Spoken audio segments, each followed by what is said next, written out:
Hello, friends. Welcome to Creative Medicine.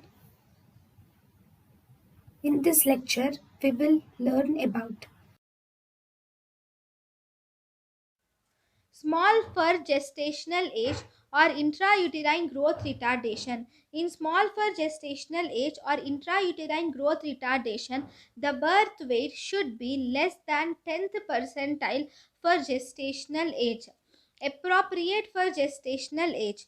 In appropriate for gestational age, the birth weight of a newborn should be 10th to 90th percentile, whereas in large for gestational age, the birth weight of a newborn is more than 90th percentile.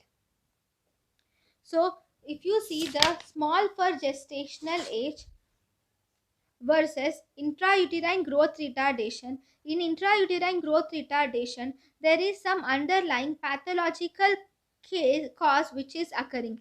A baby with intrauterine growth retardation has more wrinkled look.